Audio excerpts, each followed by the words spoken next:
everyone, I'm Clem and welcome back to my channel. So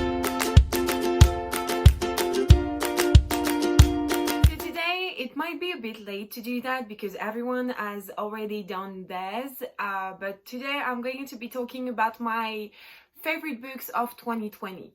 So in 2020 I've read a lot of fantastic books, but I still managed to find 10 books that I really adore.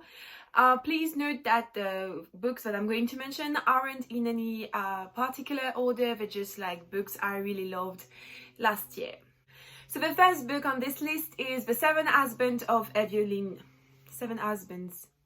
So the first book on this list is The Seven Husbands of Evelyn Hugo by Taylor Jenkins Reid. So this is, I think, an adult fiction, and I was not expecting to like it that much for different reasons. So it was the second book I read by this author. The first one was Daisy Jones and the Six, and I had always wanted to read this one, especially because everyone was talking about it either on BookTube or Book Twitter, and I wanted to see if it was that good. But honestly, because of all the hype around this book and the fact that everyone was saying it was really good, I was really scared that it wasn't going to be that good. And actually, I was completely wrong because it was amazing. I think this book became one of my favorite books of all time because I'm in love with the story. I don't even know what to say about this because it was such a surprise. I didn't expect it to like it that much. I listened to this on script and I couldn't stop. Like, honestly, I almost wanted to listen it to while I was at work. Of course, I couldn't because I am with my student, but during like my lunch break, I put my earphones on and I was just listening to it. I made faces in the street while I was listening to it, and thank God I had the mask because I'm sure I made some strange faces like, oh my God. Like when a certain secret is revealed, I was like, oh, I knew it. I'm super excited. So yeah, it was really an amazing story. By the way, if you don't know what this book is about, you're following Monique, and Monique is a journalist, and she's been asked by the famous Evelyn Hugo, former, like one of the biggest Hollywood star in like during the golden age of Hollywood, to do an interview, like for a charity she's holding or something like that. Like she's doing, I don't know, I think she's selling dresses for a charity.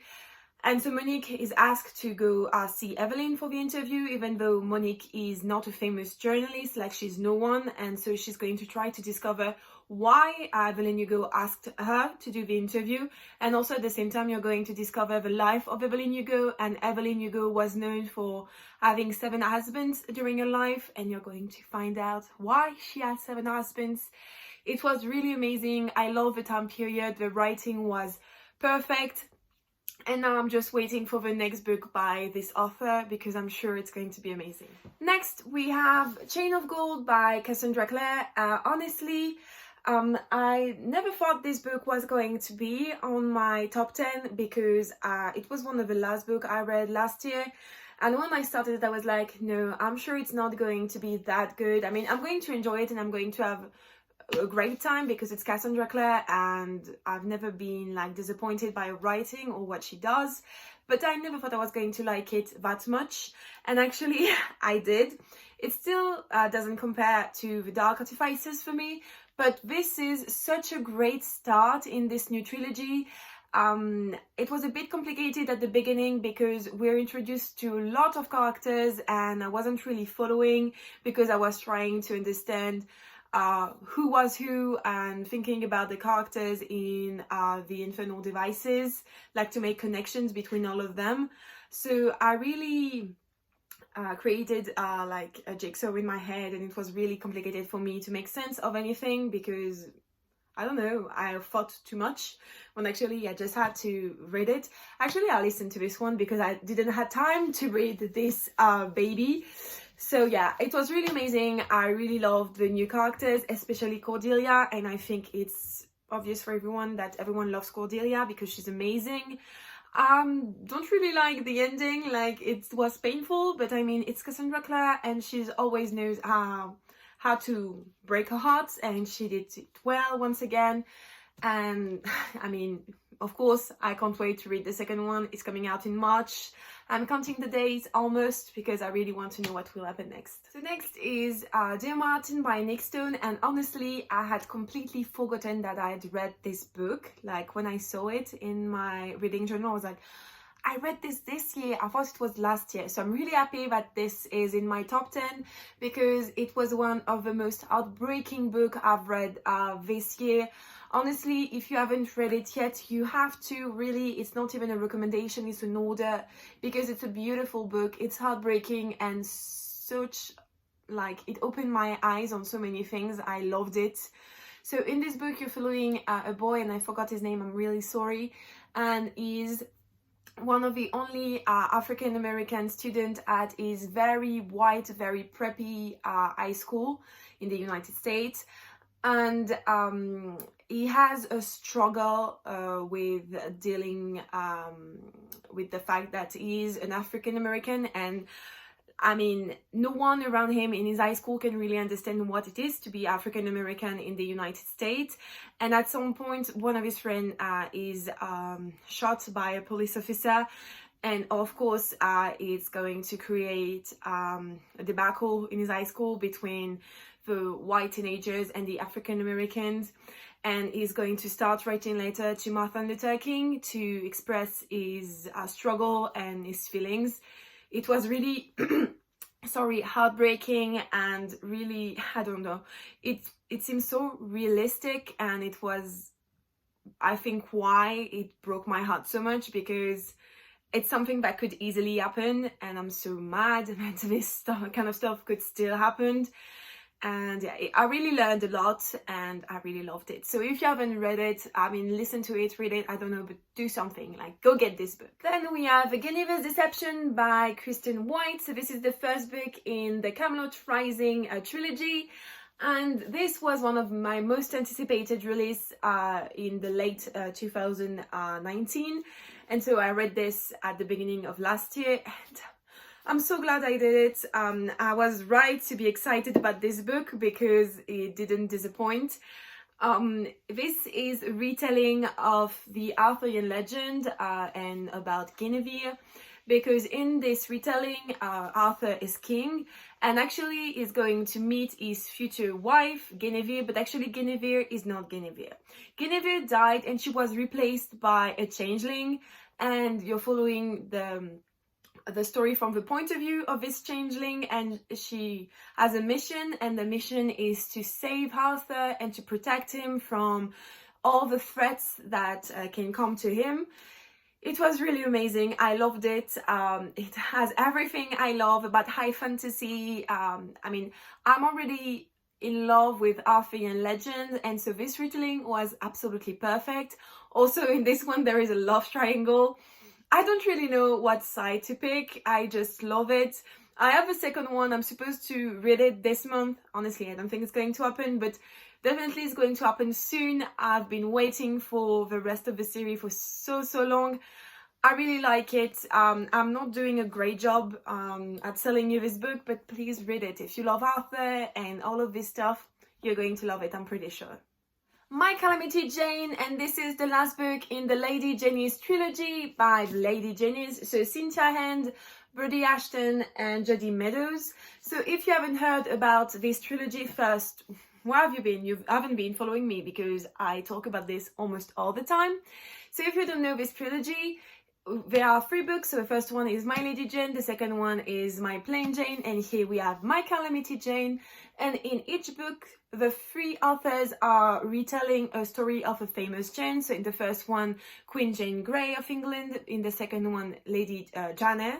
And in this one, Calamity Jane. And so they add humor and twists and turns and amazing stuff that makes you laugh, cry, love, anything you want. So in this one, we're following, of course, Calamity Jane and 2 other real people that existed at the same time as Calamity Jane, but in this one they added werewolves, and actually Calamity Jane is a werewolf hunter. It was really good. Not my favorite, I think it's my second favorite. My Lady Jane is still perfect, still the first one. But this one was funnier than my Plain Jane, and I don't know, I think I connected more with the characters than in my Plain Jane. Also, it was really funny at some point, and I don't know, I actually learned a lot about Calamity Jane, but also about, what's her name, Annie Oakley. That was also a very famous cowgirl, and I loved learning about this. It was really cool, and I'm glad I read it, and I'm super excited for the new trilogy about Marys. And we have Furyborn by Claire Legrand. So this is the first book in the Emporium trilogy that actually stopped this year, I mean in 2020, like the last book came out in 2020. I really loved it. One of my best friends read the first one, and she told me to read it, and so I listened to her, and thank you for telling me to read this book, because it was super good. If you don't know what this book is about, you're following two girls, Riel and Eliana. It's Eliana, yes, Eliana. And they both live like thousands of years apart, but they are connected.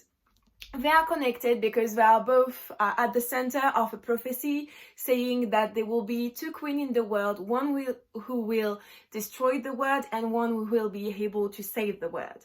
So from the beginning, you know which girls is which, but it's really interesting to see how they connect, even though they're like thousands of years apart, and what is going to happen, like how the action of a certain queen in the past is going to impact the life of the second queen thousands of years after. I really loved it. Also in this one, you have a whole character who's going through several trials to become queen. I loved this chapter. It was really great, really amazing. I don't know, I really liked it. At some point, I prefer one girl over the other, then in the middle of the book it shifted. I don't know why, I can't really explain. I'm currently reading the second one. I'm having a hard time getting into it, but it's not because the book is bad, it's just because I don't have time. So yeah, it's a series I think I will love, and that will be among my favorites. Coming next, we have To Kill a Kingdom by Alexandra Bracken. So in this book, you're following Princess Lyra, and Princess Lyra is a siren, and she is the daughter of the Sea Queen. Except that a mother, the Sea Queen, doesn't want Lyra to go to the throne because she feels like she's not experimented or anything. So she challenges Lyra actually to kill the siren hunter on Earth, and so she curses Lyra with legs, and that she has to live on Earth in order to kill the hunter. And this is one of the point of view, and the other point of view, of course, is the point of view of Prince Elian. And guess what? Prince Elian is the siren hunter, and they're going to meet, and of course Lyra has to kill him, and I mean, they're going to fall in love. I mean, you can guess that. Like, it's a book. You know they're going to fall in love. If they don't fall in love, it's not interesting. But it's a little enemy to lovers, and I liked it. Also, I love learning more about the difference between sirens and mermaids, because if you don't know, there is actually a difference. And yeah, the only thing I can say bad, like negative about this book, was the ending, because it was a bit too rushed for me. Like, I wanted more explanation and more, like, to know more what will actually happen to the character after I close this book.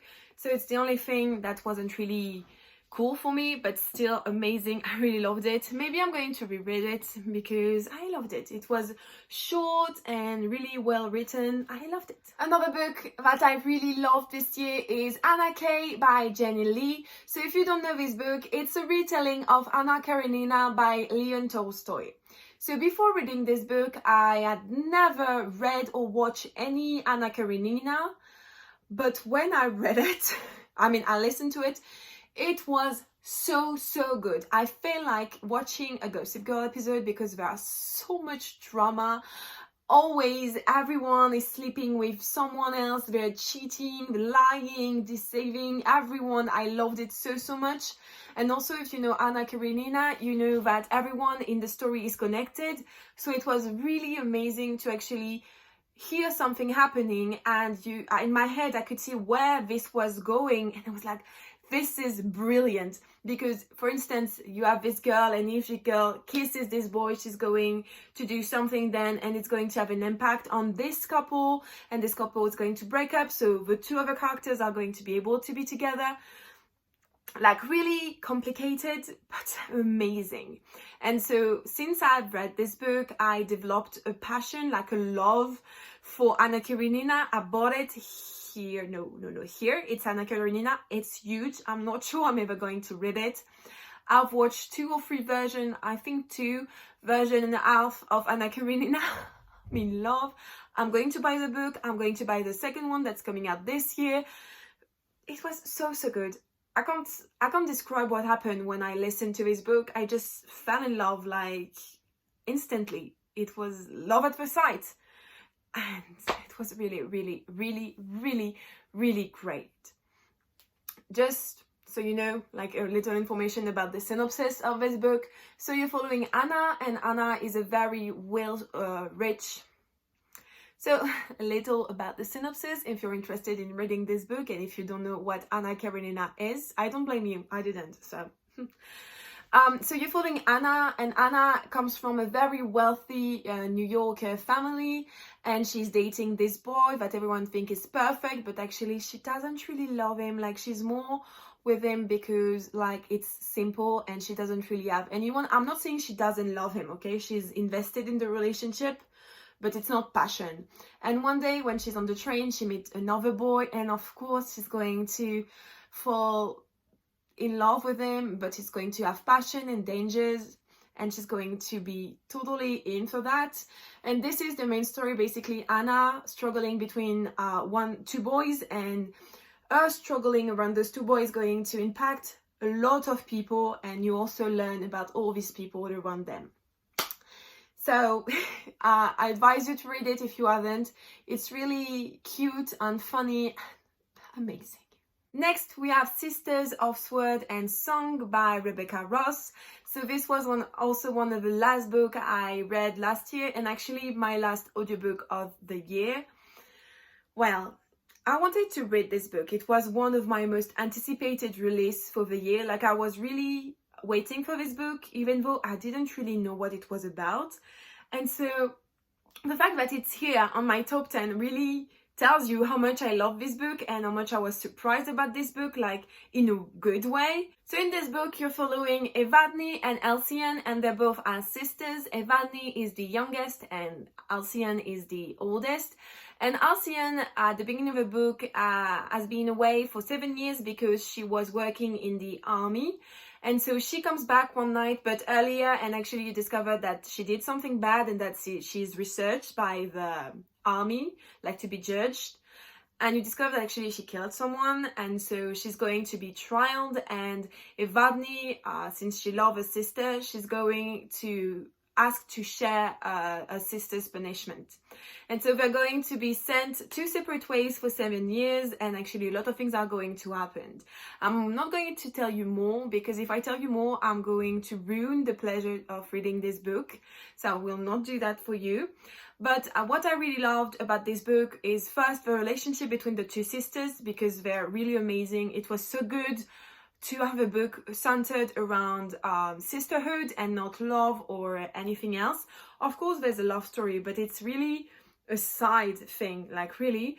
And you also have in this book a lot of things about magic and artifacts that are magical that you need to find in order to accomplish some stuff. Of course, you can guess that the sisters are going to try to find some of those artifacts because there is a mission they have to accomplish. And it's a lot of betrayal, plot against the crown, love, magic, a lot of things that I really loved. I was really surprised to love this that much, but I did, and now it's on my top 10 and I'm super happy. I might buy this book because I want it on my shelf. It's beautiful and it's also amazing. So yeah guys, that's it for today. I hope you liked this video. If you did, don't forget to like this video and also to subscribe to my channel. Also tell me in the comments down below like what you read in 2020, what was your favorite read, or what is your most anticipated read for 2021, since 2020 is far behind. I would love to know all of that, so don't hesitate to talk to me. I love talking with you, and I will see you next time. Bye guys!